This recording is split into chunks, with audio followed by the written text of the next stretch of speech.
All right, YouTube, how you doing? Welcome back to the channel. It is Saturday, April 6th. We have a jam-packed, including a doubleheader MLB slate to dive into in today's video, like we always do. I'm going to dive into each and every one of these games. I'm going to give you my prediction on the side. I'll give you my prediction on the total, talk about any other plays like player props that we like within the game as well. But as always, guys, keep an eye down on the pinned comment of this video. That'll take you to all of my final plays. If that does interest you, absolutely free in the pinned comment. All right, YouTube, how you doing? Welcome back to the channel. I tell you guys I'm a dummy all the time. They don't suck. They've just been sucking. Get them down to -3, 4 more juice than Jose Canseco in his prime. Tell me you're new without telling me you're new. So don't go jumping down my throat in the comments, right? If you want to fade me, or if you do want to ride me, this still leaves a bad taste in my mouth, right? And remember, more chins, more wins. In terms of how we did yesterday, the heater continues. I got to knock on wood because I don't want to jinx this thing, but we go 5-2 yesterday. Tatis Jr. under in walks, Dodgers money line, Orioles money line, the Nerfy and the Mariners and Giants, and then Yandy Diaz under 1.5 hits, runs, and RBIs. We'll take those 5 wins. Josh Bell under 1.5 hits, runs, and RBIs. I think he finished with 3 or 4, so not a good look there. And then the Rays and Rangers Nerfy also does not come through for us. But like I said, still on a little bit of a heater. We went from a 6-0 night to a 5-2 night. I'm okay with that. What is that? Quick math, 11-2 run in our last 13 plays. Yeah, I think that we will take that. I will say this, if you guys are noticing, maybe you can't even hear it on the mic, but if my voice is a little scratchy or if it's given out here and there, we were out for one of my best buddies' 30th birthdays last night, so got a little banged up, reporting from Hangover Central here, and my voice is a little scratchy, so we'll see how we do. We will manage, but let's go ahead and dive into this MLB slate. Like I said, jam-packed. We even have a doubleheader starting off with Boston and St. Louis there. So let's go ahead and dive into it, guys. Hit that like button. Hit that subscribe button. Let me know your favorite plays down in the comments. There's been so many bangers to start the MLB season in the comment section, so keep those damn things coming. But let's dive into it. We got Boston taking on St. Louis. Yesterday got rained out. We have game 1 of a doubleheader here. And first and foremost, this early in the year, I would say this actually just in general, I rarely bet doubleheaders in the first place. This early in the year, probably going to stay away from it. But nonetheless, Red Sox, slight favorite. Sean Newcomb on the mound going up against Andre Payante. I don't necessarily want to sit here and say that either one of these pitchers should do all that fantastic. We talked about Payante already. And then Newcomb, last time he pitched, we were kind of spot on, right? I said, I don't think this guy's going to be very good. He's been in the bullpen before for, the Oakland, and now he's coming over. He's in the starting rotation for now for the Red Sox. I don't like either pitching here, and I think we saw that both offenses can get things going, at least in that first game of the series, right? It was 13-9, and runs just came at the beginning of the game, middle of the game, end of the game. Like, they just didn't stop scoring. So other than the fact that we have a little bit of weather again here, I'm going to lean towards the over. And right now it looks like it's going to be 20% chance of rain, just under 60 degrees in Boston, and winds of 6 miles an hour from left to right. So nothing that egregious, still something that makes me okay with the over, but ultimately this is a doubleheader and not exactly, all forward in a sense. So, yeah, that's the direction I'm leaning in, but it's a slight one. If I had to pick a side, I'd probably say Red Sox because this is going to be an offensive game. I do trust the Red Sox offense more than I do St. Louis, but I also didn't envision St. Louis putting up 9 runs in that game, number 1. So, could definitely be wrong about this one, but I'm going to lean towards the over, probably as my main play in this one. Next up, we have Pittsburgh taking on New York. I do have a player prop that I think we're going to start with in this one. Taking a peek here at Pablo Reyes, under 1.5 hits, runs, and RBIs. A little juicy, -150 over on MGM, -160 on DK. That's as far as I would go with it, but I do like the spot here. Yet to do anything this season. Obviously not playing like every day either, but I like this spot from him. The guy batted 183 last year. Andrew Heaney's on the mound against him for Pittsburgh, who is a lot better against right-handed bats than he is lefty bats, so that's good to see. And he throws over 50% of his pitches are going to be fastballs. Pablo Reyes strikes out. His strikeout rate jumps to 35.7 against fastballs, and his WOBA drops down to 189. So I really like the spot here. Again, if we can get it at -150, -155, I'm okay with that. -160 is probably, I guess, as far as I would go in this one overall. So yeah, Pablo Reyes under 1.5 hits, runs, and RBIs. In terms of where we go from a side, so I mentioned Andrew Heaney on the mound for Pittsburgh. He's going up against Will Warren for the Yankees here. Will Warren in that first start of the season honestly didn't look all that bad. You look at the final score, you're like 7-5. Oh, he must have got tagged a little bit early on, right? No, I mean, 5 innings pitched, just 1 hit, 2 earned. It was a home run that he let up in that hit. 4 strikeouts, let a few guys on via walks. I think he had 4 or 5 walks. But ultimately wasn't like a terrible, terrible game from him. Andrew Heaney had a decent start too. They lost that game, but through 5 inning pitched, he only let 1 in terms of earned runs, threw the ball 15 times per inning. So 2 starters that had decent starts to the season. I will say Yankees pitcher Will Warren against Arizona is a little bit more of a feat than Heaney against the Miami Marlins. So in this one, I'd probably consider Yankees if you can get them in the minus 160s on the money line. Now, I could also see them kind of, not to say that, they would do this, but I could see them heading in here being like, okay, well, we're going to play Detroit tomorrow, which we've already won 2 of these games. Like, are they just kind of sleepwalk through this one, early start, getaway type spot? Not sure. I don't love the idea of that, but it's not like this Detroit matchup is like a rivalry or anything like that. It's just as like, do you want to pay minus 165, which it is on FanDuel right now, for a team that already is probably satisfied with how they performed in this series? They take 2 of 3, they get out of there winning the series, that type of thing. It's already better than what they did against Arizona. Not saying that's their mindset. It's still early in the year. I doubt they're tired or the season's dragging at this point, but that's something that's kind of concerning me. Like a game that doesn't matter that much. They've already won the series. Do they really desire the sweep that much?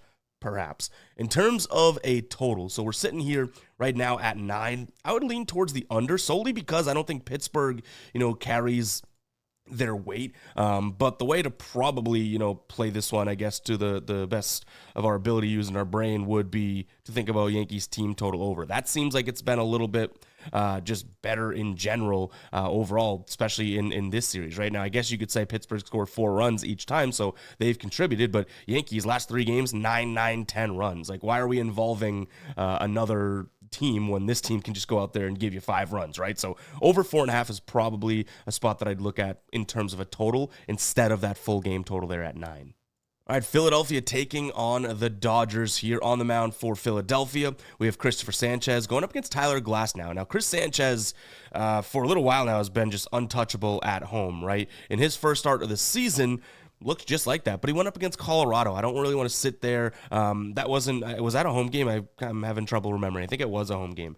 But either way, it was Colorado, right? Yeah, it definitely wasn't in Coors. So he went 5 1/3, 1 earned run, 7 Ks, and 2 walks. Tyler Glasnow had a really good start, too, against the Braves, who I still believe are a good team, just kind of struggling. But in his first start of the season, he went 5 innings pitched, 2 hits, 0 earned runs, 8 Ks. Did allow 3 guys on base via walks, but both of these guys, obviously good pitchers, and that total kind of reflects it down there. I like the idea of a potential nerfy in this spot or a potential first 5 under, kind of putting the ball in the pitcher's hand, saying go out there and do it. And so far in this series, we've seen 2 low-scoring games. That means one of 2 things. The pitching is, superseding or taking priority to the bats, which you've had Luzardo pitch a gem, Yamamoto, Sasaki, Nola. Like, there's some good names in there, right?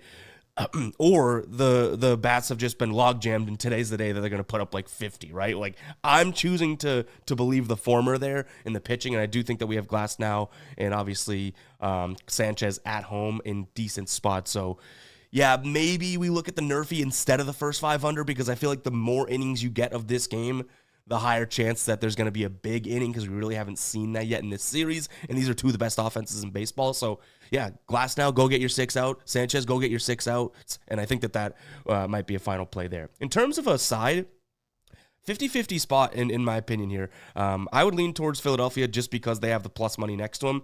If you're on the Dodgers take, I get it. I'm not really trying to talk anyone off of it. You look at the pitch mix for both of these pitchers. Glasnow is going to throw a lot of fastballs. Phillies hit that well. A lot of sliders. Phillies hit that well. On the flip side, Sanchez is going to throw a lot of sinkers. Dodgers hit that well. Changeup. Dodgers hit that well. Like, 2 really good offenses. You're going to be hard-pressed to find pitches that these guys don't hit very well, right? So I think it's going to be a 50-50 matchup. Either team can have a big inning at any moment and kind of change the momentum of the game. So give me the team with the plus number next to them. Updated line right now, looks like you can get Philadelphia plus 118 over on MGM if you like the look there. All right, real quick before we move on with the rest of the games, let's talk a little basketball here, because Underdog to new customers is offering a free pick. Giannis, 0.5 points in his game against the Pelicans tonight. That's probably important to get that 0.5 points because that could be a blowout of a game, but you know they're not blowing the Pelicans out unless Giannis drops at least 1 point. He's going to feast in the paint. And again, all he needs to is pick a little hors d'oeuvre because all he needs is 0.5 points. He doesn't even need a full feast. So if you guys do want to check out Underdog, that link will be down below in the description as well as the pinned comment. If you live under a rock and you have never heard of it, let me give you a little spiel as to what Underdog is. They have player set projections, in this case 0.5 points for Giannis. You pick higher or lower based on that set projection. In this case, we're probably picking higher. You throw that into an entry of 2 or more players. The more you get correct, the more you get paid out. You can win up to 1,000x your coin over on Underdog. Go check it out, guys. And speaking of 1,000, you can get a deposit bonus up to $1,000. Absolute psycho move by Underdog, but they're still offering it. So go check it out. Link down below in the description as well as the pinned comment. Or if you want to just go find Underdog, download it yourself, make sure to plug in code GUYBOSTON, GUYBOSTON, and you should be good to go. You get all those same deals. So go check it out, guys. That link will be down below. Let's jump back into these games. Atlanta taking on Miami. On the mound for Atlanta, we have Clay Holmes going up against Sandy Alcantara for this Miami team. Now, Alcantara has good numbers. The dude's pitched well. I mean, we've seen plenty of games in which he doesn't pitch well.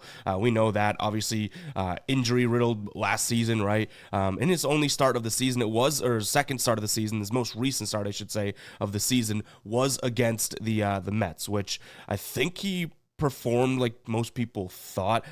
He held the Mets to 2 runs through 5 innings.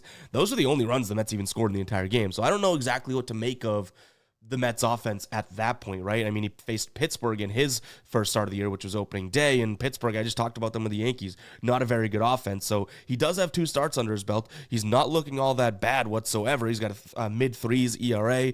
His whip is like sub-1. But ultimately, like, is Atlanta's offense at some point going to turn it around? We thought that with the 10-0 game yesterday, right? And then all of a sudden, they score 0 runs again. Yes, they scored 0 runs. They've now scored, 1 or fewer runs, I want to say, in, let's see, we have it up in front of us, 1, 2, 3, 4, 5 of their, 8 or 9 games so far. Like, that is just pathetic for an offense that has names that you should be thinking they're good. So I don't mind the spot for Alcantara here. I do worry a little bit that, this is a phase of the Braves and even that 10-0 game, like at some point that, not the 10 runs, but at some point the offense will click. But ultimately, I think Alcantara has a lot of sample size innings and plate appearances against this Braves team. The numbers look really good. Expected batting average against of 210, expected WOBA 258, strikeout rate nearly 30, walk rate at 5. I think Alcantara could have a decent game here. So for the odds we're getting at plus 135 in a game that looks like we're going to have some crappy weather. It is going to be warm with wind blowing out, but a lot of rain. So that might counteract it a little bit. But yeah, in this spot, I don't mind the idea of Miami. I mean, you're getting what I would say is pretty good odds for a team that has potential starting pitching advantage. We didn't really even talk about Clay Holmes yet, which I'm not really ragging on him, but he didn't look all that phenomenal in his first start, albeit against the Dodgers, right? So did I say Clay Holmes? Grant Holmes for Atlanta. So yeah, I'm going to trust Alcantara in this spot. I think this game, with the weather included, stays low. Like if this is a shootout, all of a sudden I think that the chances of win and that type of thing start to lean towards Atlanta because I do believe they have the better bats in the first place. So yeah, if this is a low-scoring game, I think Miami actually has a chance. This is another spot in which, yeah, I think I could somewhat get behind a Nerfy because of the weather, because of Alcantara, and I don't think that, one, you have Alcantara against the Braves offense that's struggling. Give me 6 outs, right? And then you have Grant Holmes pitching against Miami, an offense that I don't really fully trust. Give me 3 outs. So I think, 3 outs apiece, 6 outs total. Could be seeing a Nerfy there. So, yeah, I'm going to lean in those directions. I'm going to go Miami, under, and the Nerfy. Let me just make sure we had no player props in this one before we do move on here. I want to say we had an under. Yeah, okay, Brian De La Cruz. Wow, we had a lot in here. So these are ones that I'm still considering. Haven't fully dug into yet, but Marcell Ozuna under 1.5 bases. Matt Olson under 1.5 hits, runs, and RBIs. De La Cruz under 1.5 hits, runs, and RBIs. Michael Harris under 1.5 hits, runs, and RBIs. Austin Riley under 1.5 hits, runs, and RBIs. And then this one, just because it's plus money on MGM and minus money everywhere else, Ozzy Albies under 1.5 hits, runs, and RBIs. So we haven't fully dug up those. They're just on our further look into list. So all those names, pretty much a lot of Braves under 1.5 hits, runs, and RBIs. Clearly, we're putting a lot of trust in Alcantara today, which hopefully we're not jinxing him. We've been pretty damn good with our crystal ball in the MLB to start the year. Hopefully, we're not jinxing him today. Arizona taking on Washington. You got Corbin Burns on the bump for this Arizona team. Washington's trotting out, I believe it is Trevor Williams. Let me make sure that is the case before we move on and do the whole thing thinking about Trevor Williams. Let's see. Where did this go? Our tabs are all messed up right now. Trevor Williams. There we go. To be announced. So I guess it's not confirmed, but I believe, Brad Lord now listed. Okay, good thing we double checked here. So Corbin Burns versus Brad Lord. I don't know too much about Brad Lord, but we do know a ton about Corbin Burns. This is a spot in which, I mean, you're just outside of being able to get good money for Arizona. They're at like minus 170. If they were minus 165, I might consider it. They do end up getting the L in that last game here against Arizona, which is kind of surprising, right? Like they were the better team yesterday, but ultimately that was a very close game. You got 6 decent innings, I would say, out of Mitchell Parker here. Corbin Burns in his first start against the Yankees did pretty well. I mean, he did 4 runs came in, 2 of them earned. He struck out 8 guys. I expect him to have a decent game here against Washington. Ultimately, Washington's going to be an offense that I really struggle to kind of put my finger on the pulse. They've had games, I mean, they haven't had very high-scoring games yet, but they've had games where they've had some timely hits, and it looks like they're giving you like 4 runs per game or so, but they're allowing a lot of runs. So this is tough for me to say, okay, well, I'm going to trust Corbin Burns and just fade Washington's offense. Look at their team total under. Their team total under right now, under 3.5, so minus 155. That doesn't seem worth it for a team that has been scoring 4 runs at least 2 games in a row, right? So now do we pivot over to Arizona over 3.5 or over 4.5 for plus money? Potentially, but I don't know enough about the pitcher on the mound, right? So I'd say for this one, Arizona maybe just first 5 run line, meaning they have to win the first 5. If you were to look at that one, the odds overall are not all that bad. Arizona minus 0.5 at minus 115. Seems like that might be the move. They haven't necessarily been a team that gets out early in their last 10 games, so including a little bit of last year. They've only won the first 5, meaning they were up by at least 1 run in 4 of those games. And in their last 9, it's 3. So the more and more recent you get, the less and less it is. So, yeah, tough, I guess, overall to love this spot because I want to figure out a way to back Burns here against Washington, but it's kind of tough. Maybe a Washington team total under, maybe Arizona team total over. That's probably my story, and I'm sticking to it. Nothing else too much to go off on that one. Next up, we have the Mets taking on Toronto. So far, Toronto's lost both of these games. We had a 5-0 win for the Mets and then a 3-2 win for the Mets.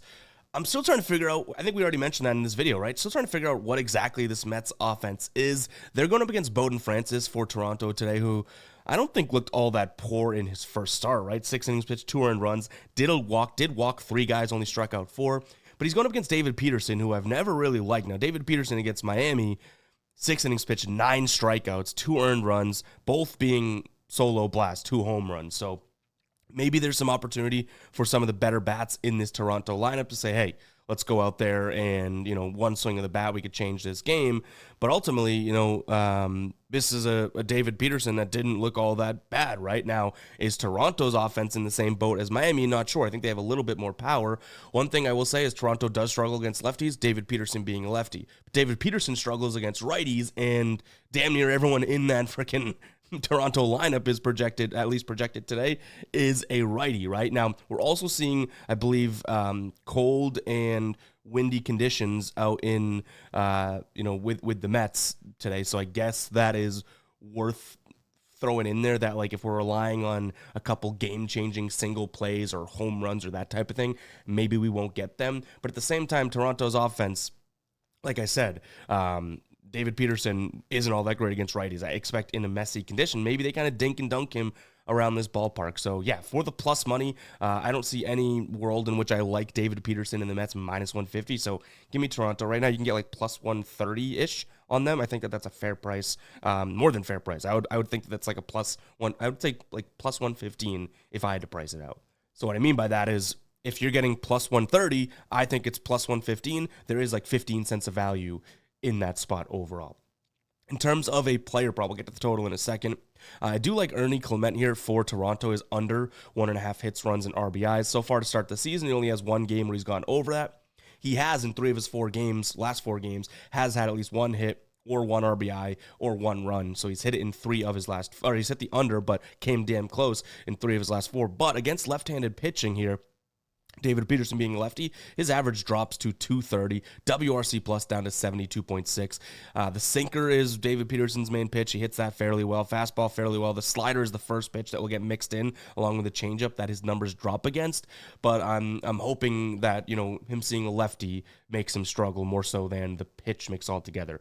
Three plate appearances against Peterson in his career, and he does have one hit, so he's batting, 333, but no RBIs and no runs. So maybe it's a decent spot for him. You're getting decent value as well, minus 135 as of right now. So that definitely has a chance of being a final play. Again, it's kind of based on the matchup of lefty-righty versus the pitch mix, because 2 of the top 2 pitches, so his top 2 pitches, he does hit fairly well, which worries me a little bit, but even his well numbers, like him doing better than normal, aren't these like crazy mind-blowing numbers. In terms of a total here, based on that weather and I guess the fact that Toronto can't hit lefties, even though David Peterson can't pitch to lefties.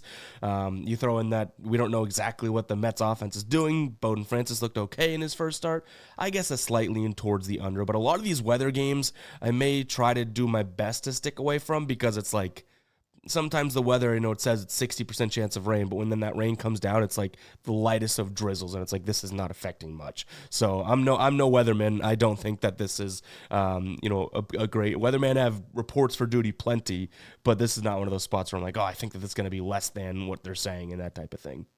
All right, Detroit taking on the White Sox. You have Jackson Jobe on the mound for the Tigers. White Sox have Martin Perez. Probably not one that I'm going to touch. I've been saying that this whole series that this is not one of my favorites, and I know we got a lot of flack, at least earlier in the season and then late last year when there would be series, and obviously with baseball, you're playing 3 or 4 games against these teams. If I'm not interested in the series, it stinks because we got 2 to 3 more days of talking about that. I do think this is a good series in a sense, like Detroit's showing a lot, especially from the offensive end, but my point is that there's not much value in it, so from a wagering perspective is why I don't enjoy this series. I'm not trying to say I don't like the series or these teams. Like, I think there's going to be plenty of opportunity for both of these teams throughout the season, just not when Detroit's minus 220. So this is going to be another quick one like we've been doing. It's going to be Detroit minus the 1.5 or minus the half in the first 5, or nothing for me here. Do I think that they go out there and sweep the White Sox? Like, honestly, not really. Like, if you're looking to fade a public opinion here, I don't think Detroit is going. I don't think that they're like a sweep-esque team, especially when I think that you could argue that they might have the worst pitcher on the mound today, I guess. But I don't think that that's an argument I'm willing to go down and backing Martin Perez. So yeah, to me, if the White Sox are going to get one, it's this one. But I would never put my hard-earned bread on that. I'd have to go towards a better team, which is Detroit. But I'm a little fearful of the idea of them sweeping. Hopefully that all makes sense. I also don't mind the idea of an under in this one because, again, I don't really trust the White Sox at all. Perez may have a decent game here. Will he? We shall see. That's obviously TBD. But Detroit's offense, I don't know if they're going to be a team that gives you, 7 runs a game for the whole season. And throw in Perez's numbers of against the Detroit roster. They're pretty good actually. Like, 90 plate appearances against, so decent sample size, 214 average against, expected WOBA below 300. So yeah, I kind of like the idea of an under. I just wish that we had a little bit more consistency from these pitchers. Both of them, could blow up. I mean, Jackson Jobe in his first start of the season didn't look all that tremendous, right? It was like 4 innings pitched, 3 earned runs, had more walks than strikeouts. So I would never take an under with these 2 guys on the mound because we know Perez can have really good innings and really bad innings. Detroit's offense is on fire, so there's enough there that's like, yeah, unless we're being the biggest contrarian in the room, there's no way that I bet the under, even if I like the under. Hopefully that makes sense. Real quick, guys, we do have some new merch in the store. FadeMe.store or GuyBostonSports.com/store. Both direct you to the storefront. The Let's Ride collection, our newest collection that we have dropped. This is the rope hat, perfect for the golf course or really doing anything. Bright colors may not be for anyone. You can't just pull it off like I can, but we do have some more subtle colors out there, but a ton of new products in the store, specifically the Let's Ride collection. So go ahead and check it out, guys. Make sure to head over to fademe.store, FADEME.store. That's right, I can spell Spelling Bee Champ, or GuyBostonSports.com/store to pick up some merch today. Really, really good quality. This is not just, I tell you guys all the time, this is not just us getting blank, crappy products, slapping a logo on it, you wash it once and it peels and all that. This is legitimate quality stuff. I'm wearing the Gambler Premium hoodie, or Premium crew neck here. This is embroidered, as is this. We got the rope. Really good stuff, guys. Check it out, fademe.store. Back to the games. Minnesota, Houston, I have no idea what to make of this damn series, and I would say of these two damn teams, honestly. Both just wild. We do have an over spot, I would say. We have 13-mile-an-hour winds. Little chilly, though, in Minnesota, but 13-mile-an-hour winds blowing out to the outfield. So with Chris Paddock on the mound, Ronel Blanco, I could see some runs being scored in this one, but at the same end, both don't have the best numbers against the current guys in the roster. I mean, small sample sizes, but decent numbers for the offense here. But when I say decent numbers for the offense, how about the offenses in general? Like, are these teams going to be this confusing all season long? They have some names, right? I mean, you have Buxton, Correa. On the other side, you have Altuve, Yordan Alvarez, Walker. Like, some of these guys just have not necessarily stepped up to the plate this year. No pun intended, but pun fully intended, and they've had super inconsistent offensive seasons. Now, you could be there, sitting there going, okay, well, what about the Twins? You know, they scored 6 and 8 runs, and then they scored 6 yesterday. Great. Did you see that at the beginning of that Chicago series? You see the first opening series that they had where they barely could get a runner across the board, across the plate against who they play, St. Louis? It's like, I'm not sitting here trying to trust any of these guys offensively. So I like the over because of the situation, but man, oh man, I'd need to see a little bit more out of both teams' bats before we roll with an over. So over is going to be the look, but this thing has me absolutely racking my brain. If I had to pick a side here, I would do what we've been doing and liking the idea of Houston at plus money. I mean, we didn't take it in game 1 and it hit. We almost took it in game 2 again. It didn't hit. We'll see what happens today. I hate to let you guys down with a sort of like a on the face type thing, but yeah, not exactly my favorite spot here overall. Now, I do have a couple player props that I could consider because you guys know me and me liking my baseball unders. This one's a little risky, but I kind of like the spot for an under of Yanier Diaz here. So we took Yandy Diaz yesterday. Now we're looking at Yanier Diaz. Fastball, his strikeout rate jumps jumps. His WOBA does jump, which is tough, so strikeout rate jumping is a good thing for us. WOBA not so much, meaning he hits that well. Changeup's the next pitch, and his WOBA drops. I can't get this drops and jumps down. Drops from 329 down to 219, and he's going to get the changeup nearly 26% of the time. Then he gets the slider, and that drops as well. So as long as we don't see a lot of fastballs, this could be a spot to fade Diaz. Now, if we use the heat map and take a peek at this, and I can show you too, this is Outlier, guys. If you want access to this tool, 7-day trial, link down in the description. After that, it's like $19.99 a month. Really, really well worth it for player props. A bunch of data all in one spot. And super easy to find plays too. You filter to the game. You can see hit rates, odds, all that. But anyways, what I want to say here. So this is what I was talking about. Strikeout rate jumps, so does WOBA. Green is bad in this case because we're looking at an under. The changeup, though, everything looks good. So I have this filter to the fastball. Paddock against right-handed batters. Diaz against right-handed pitchers. Paddock likes to throw the fastball up. Looks like Diaz actually hits it a little bit better when it's low, and we're only getting 9% of the pitches down in that hot spot for him down there. Now, the sample size is fairly small, right? More so right over the plate is where he's hitting it. That's where the biggest sample size is and all that. We're only getting something right over the middle of the plate, 6% of Paddock's fastballs. So, yeah, if he's going to kind of try and pick them apart, this might be a decent spot for a Yanier Diaz under. Overall. So, yeah, I mean, we're paying a decent amount of juice. I think it's minus 155. But again, these basis props, we've definitely been paying our fair share of juice on. But so far, so good with them. You know what I mean? Like, these have been fairly decent spots for us to partake in so far to start the season. So, yeah, I like the idea of both of these guys. Actually, I haven't even talked about the next one yet, which is, where was it? Yordan Alvarez. I don't mind his under 2.5 hits, runs, and RBIs, but Diaz probably being the main one that we look at overall. So, yeah, that's one player prop in this game. Probably has more of a chance of me rolling with that one than anything else because, again, this just seems like it's a very very volatile series. Milwaukee taking on Cincinnati. Damn, we kind of look like Nostradamus saying at some point runs are going to come in this series, right? 11-7 is what this one finishes at yesterday. I mean, they had scored in Cincinnati, they had scored 0-0-0-2 and then 11 runs. Milwaukee, they did their best. They scored 7 runs as well today. Things may be a little bit different. I don't think that we're going to get, 18 combined runs in this one. But I could see some runs yet again. Now, I think that both these offenses may be better than the pitchers at hand. We have Carson Spears on the mound going up against Chad Patrick. Chad Patrick, his first start here of the season against Kansas City, he looked really, really good. But Kansas City looked bad. Like, Kansas City did not look like they were doing their best in terms of hitting then. Then we have Carson Spears, who looked okay against Texas. Both of these teams went up. I mean, Kansas City's good offense, but they played like crap. So Patrick looked a little bit better, and he only pitched, a handful of innings. And then you have Carson Spears, so I don't really know if I want to award him anything after one good start against an offense that seems really, really not bad, but like sketchy and spotty, right? So I think that this is a spot where we see a lot of runs again. There was some momentum, a little bit of momentum coming out of that one overall. So yeah, I like the idea of more runs in this one. Now, if I had to look at a side, I almost want to trust Cincinnati if they have a little bit of that momentum. I mean, they're not going to score 0 runs again. I can't see that. 2 runs in that game prior to, and then they finally pop off yesterday, and that would make this series 2-2, right? I could easily see the Brewers and Cincinnati splitting a 4-game series. So just a quick one there. I like the idea of Cincinnati as well as the over. Again, neither one of these pitchers scares me all that much. So that's where I'm gonna go, either the over or Cincinnati. But I don't know if I touch either of those.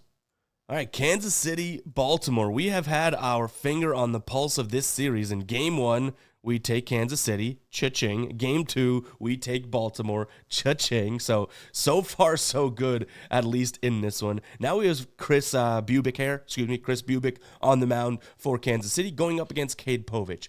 I've said it in the videos already, kind of high on Cade Povich this year. Yet the Red Sox tagged him up. Now, the Red Sox, I do think, are clicking and looking like a good offense. I know it's been a small sample size in general, but before we say they're a bad offense, you could also say it was a small sample size for those first few games, right? He only went 4 1/3 against them, 5 hits, 3 earned runs. He did have 8 strikeouts, 2 walks, but he threw the ball like over 22-ish times per game. Bubic on the mound pitched against Milwaukee, a phenomenal game. 6 innings pitched, 0 earned, 8 strikeouts, 2 walks. I don't necessarily sit here and think that he's going to light this Baltimore offense up like he did, but I'm going to give him a little bit of respect in this one. I like the idea of both pitchers getting through the beginning of the lineups like that. Kind of off to a hot start, and then maybe a second time through the order and whatnot, we start to see some runs. But I think I'm going to take a peek at a Nerfy in this one. Potentially a first 5 under as well. I'm giving this pitching, the pitchers in both cases, a little bit of credit here. Now, yesterday, it was a low-scoring game. Both games, actually, were low-scoring games, all things considered, because only one team went off. It was an 8-2 game in Game 1, 8-1 game in Game 2. You're probably thinking those are really high numbers. That's not low-scoring. My point being is that it was lopsided, right? So if one of those teams that scored 8 runs, whether it was Kansas City in the first game, or Baltimore in the second game, if one of those teams only scores 4, they still win the game, and it's obviously a very low-scoring game because Team B didn't show up at all. So definitely a lot of ways to even still get to an under in those games that we saw. So I think that's the direction I'm going to lean in. My one concern here, and it is that I shouldn't say one of my concerns here is that, yeah, we're trusting Povich, not really proven. And we're trusting Bubic here, who it's like, I think he's good. We don't have the biggest amount of trust in him, but overall, I mean, the concern is that both these offenses, I think, will be pretty good. Baltimore can hit lefties fairly well. Cade Povich is also a lefty. Kansas City, not as good at hitting lefties as righties, but still fairly well. He's going to throw a ton of different pitches. Kansas City can hit, especially the top half of that lineup, can hit a bunch of different pitches. So, yeah, my concern with taking under here is the offenses, which should be a concern. But first 5, I think these pitchers can go out there and get the job done. Haven't picked a side yet, have I? I would trust Cade Povich, even though his numbers are kind of scary. I think that this kid is going to be pretty good, and I think that he has a lot of stuff in the arsenal that, going through this lineup, he can mix it up. Whereas, on the other hand, no pun intended, but on the other pitching hand there for Bubic, fastball slider pitcher, which if Baltimore starts to learn those 2 pitches, it could be trouble. Chicago taking on San Diego. On the mound for Chicago is going to be Ben Brown going up against Kyle Hart for the San Diego team.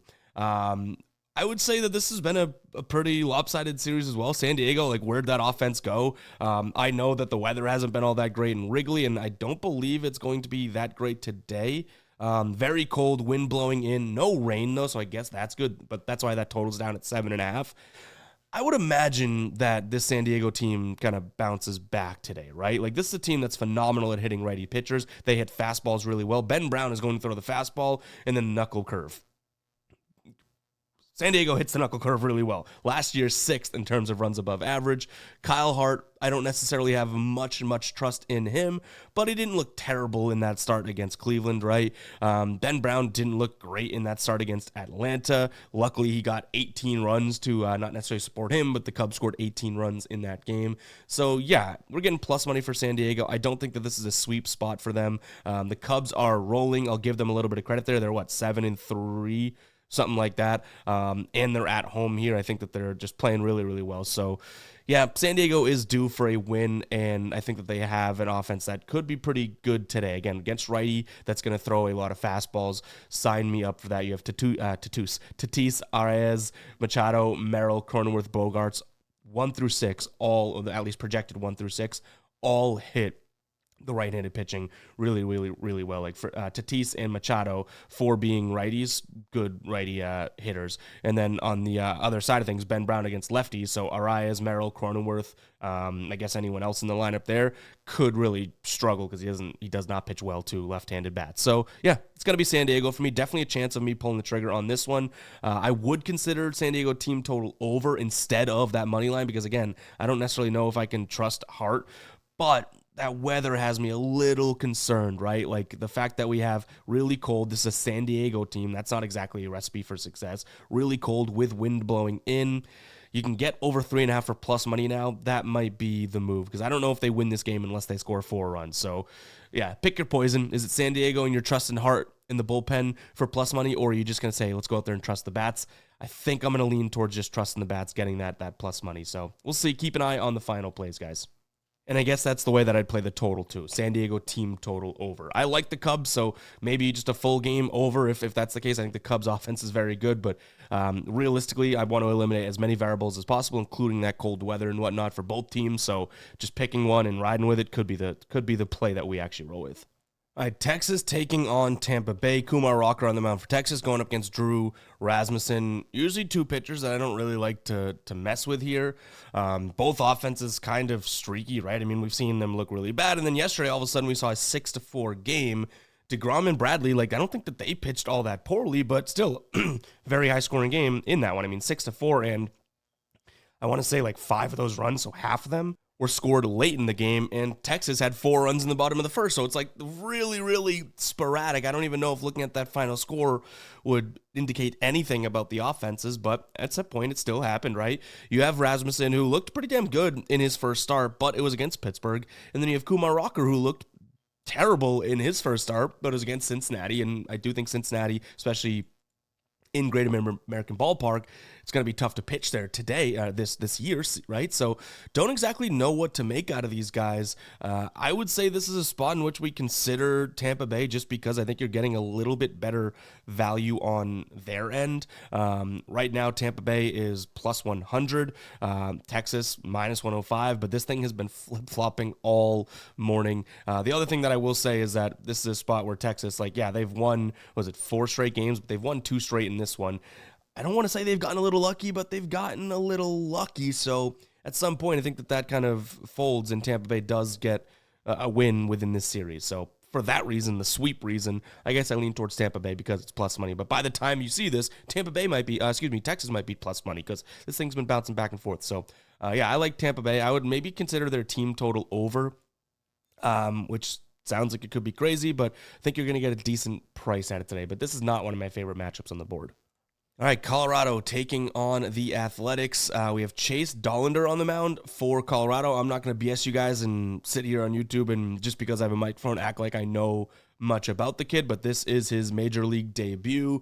I guess he's got a decent matchup because the Athletics, I don't think that their offense is all that phenomenal, but They've gone 6 and 7 runs now in 2 games. On the mound for them, they have Joey Estes, who looked absolutely terrible in his first start of the season, but it was against Chicago. That was the 18-run game we just talked about, right? So I don't necessarily want to sit here and say that this is a great spot for the Athletics at all, but Colorado is favored. I do think that at some point they probably win this one. The total, the graphics is 70.5. It is in, obviously, Colorado, but that 7 should be a 1. It is a 10 and a half run total. So just keep that in mind. It's not 70. I know the altitude and all that, but we'd be taking the under if it was 70 and a half. I kind of want to trust the young kid here. I mean, he's looked okay. I mean, I think he had like a 2.5 ERA in the minors, and this is a 9th overall pick, I think, in the draft. So yeah, he's been there for a couple years in whip. Everything looks good, but it is the minors. I don't necessarily want to sit here and say that this is a good Athletics offense, even though they've scored, 13 runs in the last 2 games. So I don't know if I roll with it myself, but give me Colorado minus 115-ish. In terms of the total, it's at 10.5. I would say that this is another spot where we could say the Colorado Rockies won't go out there and score, but this isn't very analytical, but I feel like when new kids are coming up, making their first start, some of the vets and some of the guys that are already on the team may kind of get a little pumped up and be like, let's give the kids some damn run support, right? So you won't see me doing it often in Colorado this year because, again, I know the elevation and all that, but I still think that you got to hit the ball to make it fly. I think that this could be a nice over spot today, or potentially a Colorado team total over spot. Do I have the cojones to drop them on the table and roll this myself without knowing squat about this pitcher?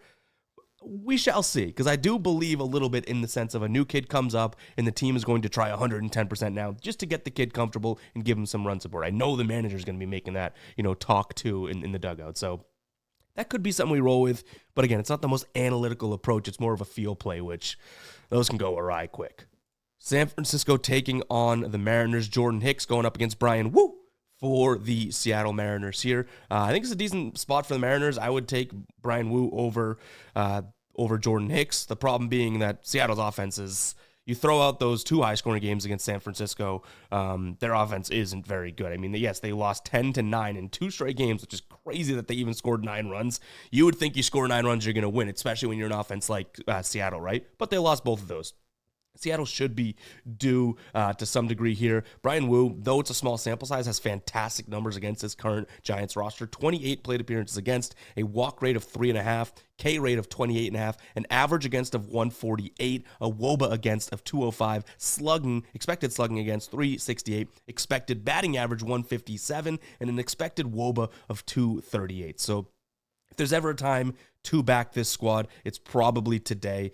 They've lost 3 straight so far in this series. They go back home and play Houston tomorrow. I think this is a decent spot to get plus money behind the Mariners in a sense. I'd also consider the Nerfy. I think Brian Wu's going to do his thing, and then who's to say Jordan Hicks can't go out there and just fan or get 3 guys out from this Seattle lineup, right? Like, this is not a very good offense, like I keep saying. In terms of what we have from weather there, it's going to be blowing 5-mile-an-hour wind out in San Francisco, which isn't all that terrible. It's going to be like mid-60s, so yes, some decent looks for bats, but it's not like it's 75 and 10-mile-an-hour winds blowing out, right? So I do like the idea of a nerfy look in this spot, kind of giving Brian Wu the trust against a decent Giants offense, but then giving Jordan Hicks the trust because, and I don't trust Jordan Hicks, but he's got the Seattle offense to go up against, and that ain't all the hardest of offenses to get out. You know what I mean? So yeah, I think that's going to be the thing that we look at, the nerfy in this spot. But I would also consider Seattle for the plus money overall. Total, maybe first 5 under. We've seen some high-scoring games, like I mentioned in this series, kind of returned to form yesterday at a 4-1 game. I expect a low-scoring game here today as well. For the same reason we like the nerfy in a sense. I think Brian Wu's going to have a good game, but then also on the flip side, I don't love Jordan Hicks, but Jordan Hicks is going up against a very favorable offense for him. We haven't really even talked about like the pitcher hitter mix or split or anything like that.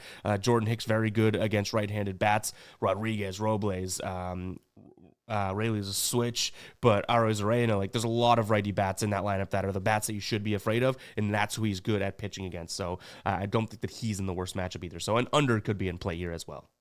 All right, Tyler Anderson going up against the Luis Ortiz of the Guardians here.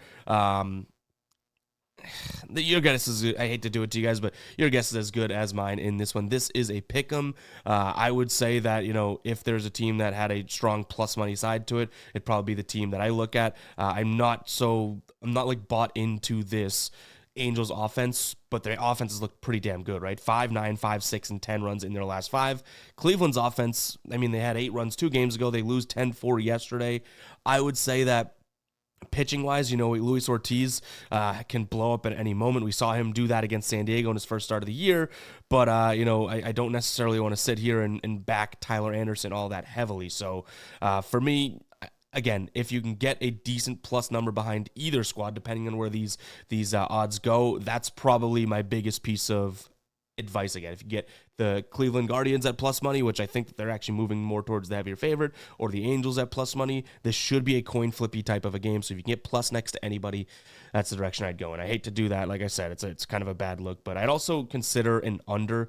I don't believe in either offense. Not that I'm backing the pitchers all that heavily, but at the same time, both of these offenses have been really exploding, or at least Angels, and I don't necessarily see that being a long-term type of thing. Maybe I'm wrong about that, though.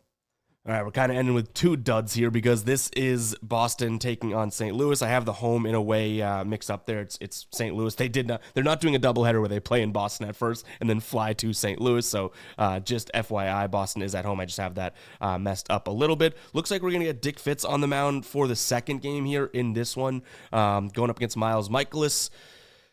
Doubleheader, probably not going to take it, but everything that I said about the first game here kind of still applies. I expect this to be a game in which we do see some offense. I like the Red Sox over this St. Louis team, but St. Louis has been proving me wrong, like so far, at least in this series, and I can honestly say, like, on the season, I've seen some decent offensive outings out of them that I would not have thought. Like, I don't love that lineup overall, but who am I to say, right? They're averaging a decent amount of runs for so far this season. To start the year, 5-5-9.